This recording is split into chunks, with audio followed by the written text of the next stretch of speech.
Title. This shouldn't exist in the ocean. At 2,000 feet down, the ocean stops behaving like water.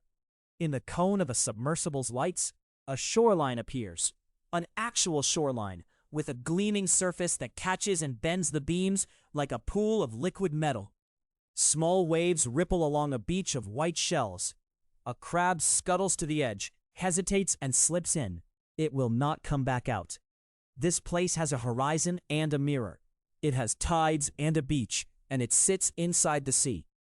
Your eyes are telling you it's a lake. Your brain is screaming that can't be right. This shouldn't exist in the ocean. The pilots know better than to drive straight into it.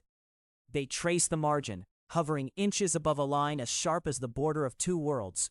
The normal sea, cold, dark, sparse, and a pool so salty and heavy it refuses to mix. On the seafloor around it, the living crowd like refugees at a fence. Mussels clutching the rocks in dense beds, their shells lacquered with bacterial films. Brittle stars draped over ridges. Squat lobsters and snails pushing in to feed on whatever dies here. Just beyond, the liquid looks oddly wrong, thick and glossy, with a meniscus that holds shape like syrup under rain. Every so often, fat bubbles muscle their way out from below, burst at the surface of the pool, and fling oily rings that spread and distort the light. You're watching water sit on water, separated by nothing more than salt and density. Follow it along its bends, and you'll see coves and capes, inlets that cut into the gray mud, and embankments gnawed by tugging internal tides. The waves are real in their way, fingers of the normal ocean sloshing over a halocline so sharp it acts like a membrane, rippling, reflecting. The sub carries no sound into empty water, but you can imagine it. The hiss of tiny grains rearranged by currents, the ticking of shells rolling as the edge creeps and retreats. Here, just a few feet wide, a foreign sea has colonized the seafloor. No sunlight, no sky, and yet a lake.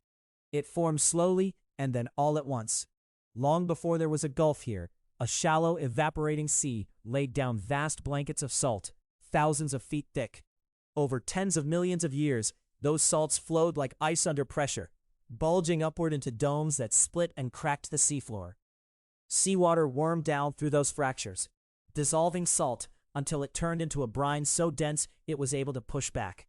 It oozed out into the cold deep, pooled in low spots, and lay there stubborn and unmoving, as if gravity had drawn an underline beneath it. Sometimes it carried cargo: hydrogen sulfide, methane, dissolved metals.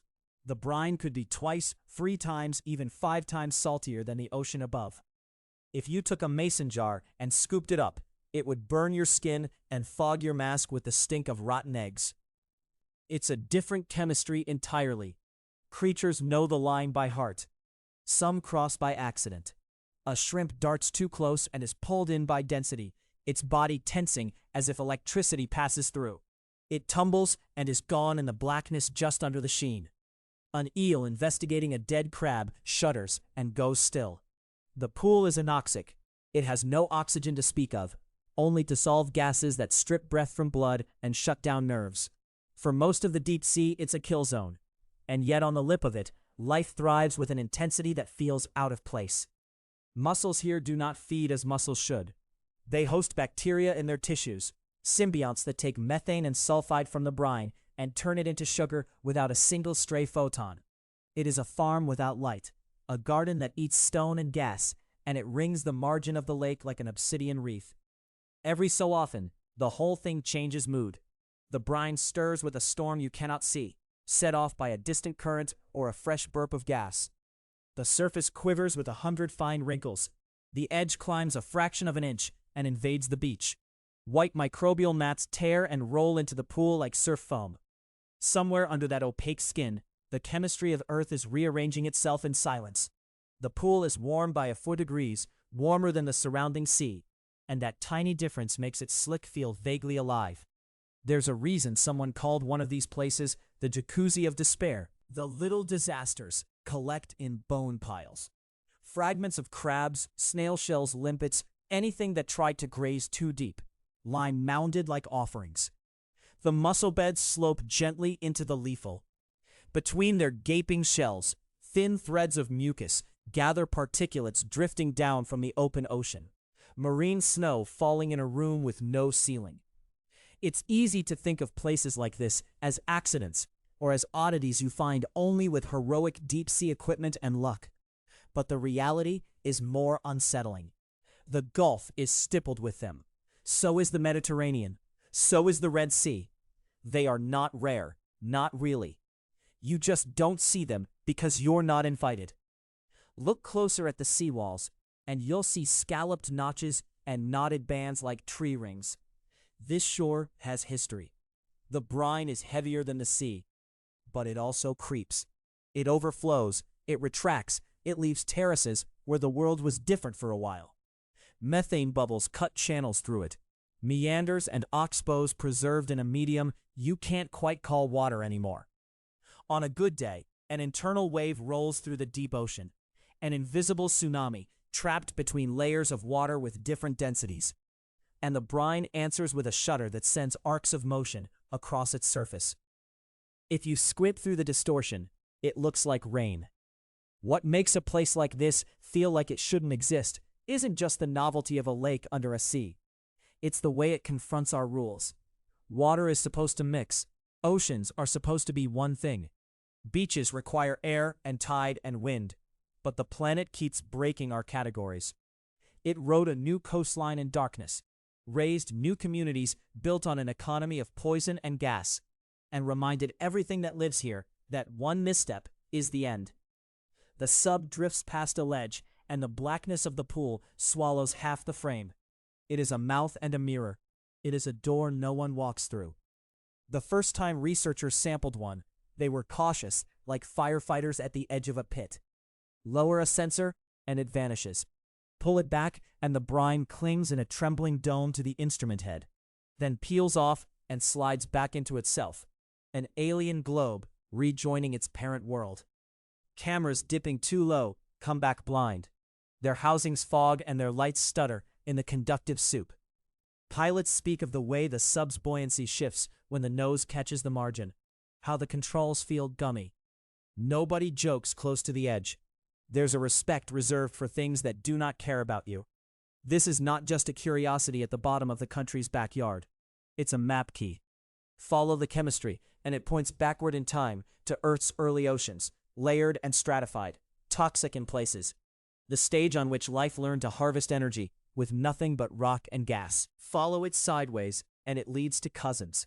Pools so clear in the Mediterranean, you can see their pebble bottoms from meters away, ringed with dead urchins and the bleached lattices of worm tubes. Deep hypersaline anoxic basins, entire sunken valleys filled wall to wall with brine, tens of meters deep, where the oxygenless liquid lulls and pulses like a slumbering beast. Follow it outward, and you end up in space, in the cracked ice of Europa or Enceladus, wondering as lakes can sit beneath oceans on other worlds, and if organisms might sit on their margins, eating chemistry the way these mussels do, waiting for a camera that won't come. If a lake can sit in the ocean, then the categories are gone. Rivers should follow, waterfalls should follow, landscapes with gravity and contour should unfold out of reach. That's not poetry. It's cartography most of us will never see.